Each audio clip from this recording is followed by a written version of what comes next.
The story of Myrt and Marge.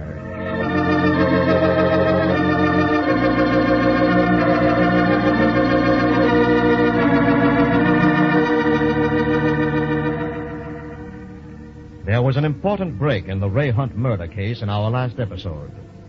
Vivian Clark, the dancer whom Margie replaced, was arrested.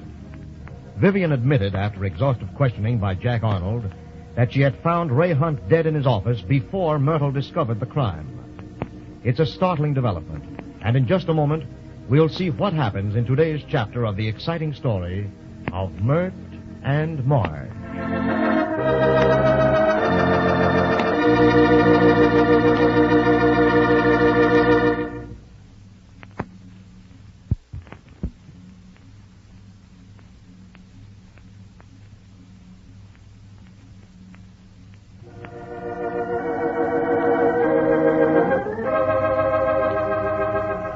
It is a few hours later the same day. Clarence Tipping-Tuffer is going through the stage door, and he's in quite a hurry. Listen.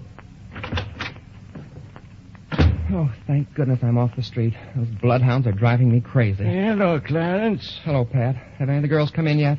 Oh, just a few of them. It's early, you know. What time is it, Pat? Tell me quickly. I must make a note of it. The police are always asking me what time I come in and what time I go out, and I can never remember. Well, there's the clock. Look at it. Oh, yes. 7:58. There, that's recorded. Are they questioning you, too, Clarence? Questioning me? My good man, I find it necessary to make notes of my dreams. They're that prying. I haven't a secret left.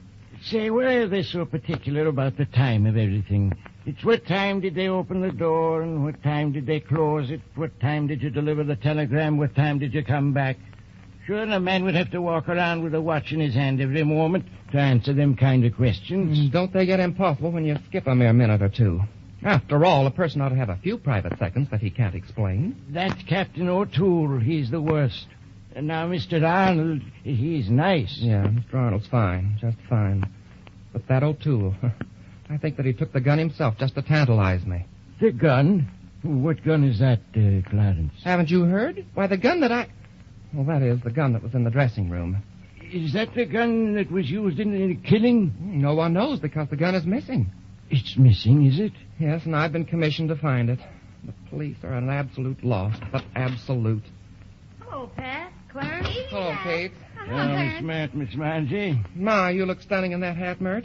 Nothing seems to ruffle your outward composure. Oh, thanks, Clarence. Any mail? Nothing for nobody, Miss Spear. There were some letters that came, but the police took 'em out of the rack and they ain't put 'em back yet. The police took the mail. Full of all the nerve. Yes, miss. They looks at everything that comes in. Ye gods, there's nothing sacred around here?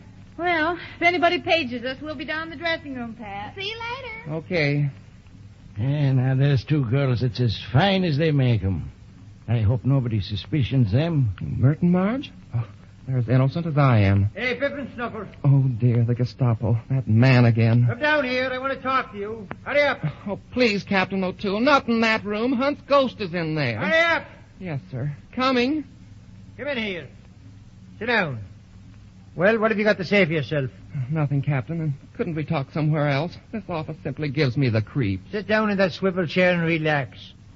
Now, haven't you found that gun yet? Relax in that chair? Oh, the gun. No, ma'am, I mean, no, sir. So you're laying down in the job, are you? Oh, Captain, Well, listen. Maybe you can help me in some other way. I'll make a detective out of you yet. I came in the theater tonight at 7:58. There was no one I but don't Pat care and when you came in the theater. Here's what I want to ask you. Did Spear ever quarrel with anyone that you know of? Quarrel? Mm-hmm. Why, Myrt is one of the sweetest, loveliest... Listen, Taffy Tuffer. Didn't she quarrel frequently with Billy DeVere? Well, who wouldn't quarrel with that snake? What did they quarrel about? Well, Billy was always saying vile things. Simply vile. She was jealous of Myrt. Why? Well, because Hunt liked Myrt and Billy wanted to snag him for herself. That's why. Oh, so they were both in love with Hunt, huh? Is that what they fought about? Well, I think so, but when Myrt found out that Hunt had a wife, she wouldn't have anything more to do with him. She cut him like that. I see. Then that left the field open for Billy, didn't it? No, it couldn't, because Mrs. Hunt came to New York and she and Hunt set up housekeeping together. Did Billy get sore about that? No, she seemed pleased, and I heard that Myrt and Billy had a big fight because Myrt found out Billy was writing to Mrs. Hunt even before she came to New York and telling her a lot of lies about Myrt. Well, after Mrs. Hunt came to New York, how did Spear take it? Oh, I think she felt very sad and disappointed. Poor kid. You mean because that spoiled her chances? Oh, dear, no. I mean disappointed in Hunt. How did Billy take it? Well, she and Mrs. Hunt became thicker than thieves. She was always throwing it up to Myrt. Mm-hmm. And how did Miss Spear take that? Well, Myrt bore it with a grin, but I'm sure she was ready to kill her. You mean kill Billy? Of course. Hunt dismissed Spear as captain of the Chicks, didn't he? Yes, and it was a dirty trick. We were all so worked up over it. Who did he put in her place? That DeVere hag. Then what happened? Well, then the girls got mad and called a strike. Oh, they did they? What did Hunt do about that? He took over the rehearsals himself for a while. That must have made Spear feel bad again, eh? Well, I don't blame Myrt. Hunt was very nasty. Did Myrt say anything? No, sir, she didn't. She took it like a real trooper. But inwardly, I bet she felt like poisoning the man. And not having poison, she used a gun, eh? Oh, Captain, you're putting guns in my mouth. I mean words. I didn't mean that. You shouldn't say things you don't mean, not to the police. So Spear felt like killing the man, and then she got you to get a gun for her. You brought it into the theater. Captain. Listen to me. You find that gun, do you hear? I'll expect you to find it by tomorrow, and if you don't, I pity you. Now get out. Captain, You what? I think you're horrid.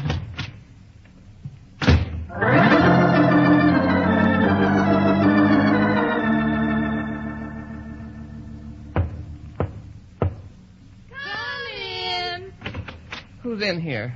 Well, who's in here? Why, just Margie and I. Oh, then I'll venture in. Oh, my dears, I'm in such a quandary. I must seek advice. Well, sit down and pour out your heart, Clarence. Oh, this is no laughing matter, Myrt. It's serious. Captain O'Toole has given me an ultimatum. He demands that I find the missing gun, or else I'll be held responsible. Oh, Kate, I'm frantic, simply frantic. Why didn't you just tell Captain O'Toole that you didn't know anything about it? Tell him? I pleaded with the man, but he wouldn't listen to me. Why, he accused me of helping Myrt commit the crime. Myrtle? So, Toole's bound to fasten this on me, hmm? Oh, Myrtle, he was probably just kidding, Clarence. Yeah, I'm not going to worry. Oh, he threatened me with terrible things. He said I must produce the gun tomorrow or he'll... Oh, bear up, Clarence. He hasn't got a thing on you. Oh, thanks, Myrt. I hope you're right.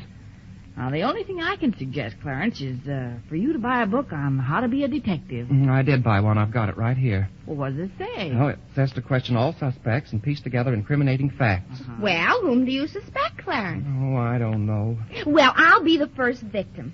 Start the question. Wait till I get set. All right.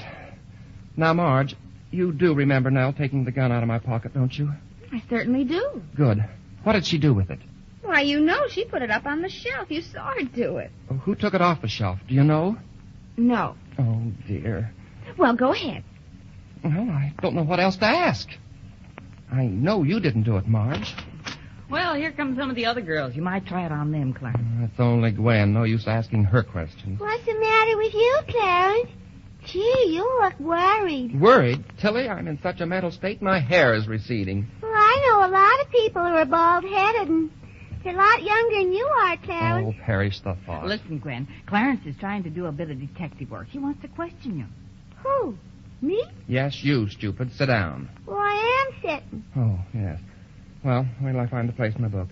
Oh, here it is, page 4. Say, are you going crazy, Clarence? Oh, he's serious, Gwen. Captain O'Toole told him that he must find out what happened to that gun, or he'd be held responsible. Give the boy a chance, Gwen. Answer his question. All right, Clarence, ask me something.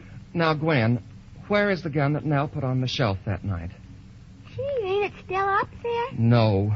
Oh, wonder what happened to it. Oh, there you are, girls. There you are. How can I question her when the dumbbell doesn't even know the gun is missing? Well, try me, Clarence. I'll answer your question. Oh, thank you, Myrt. Your intelligence may solve everything. Well, fire away. What do you want to know?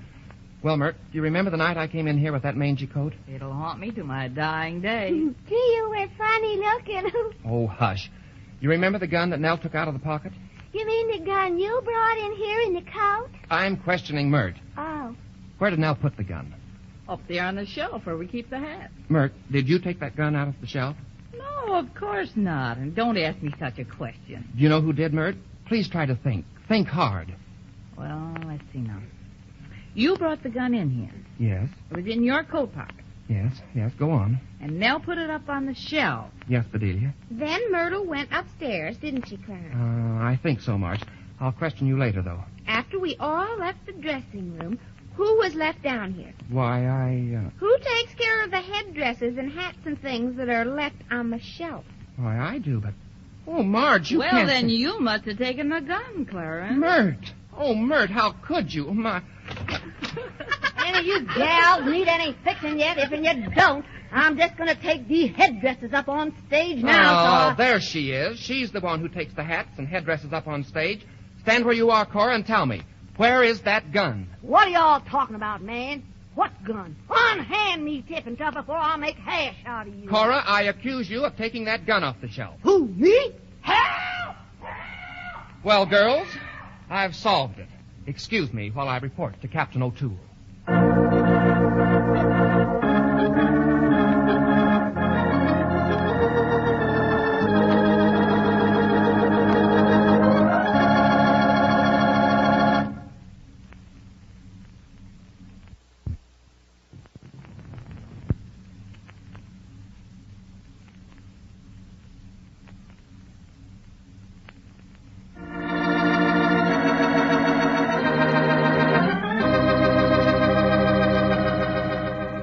Poor Clarence.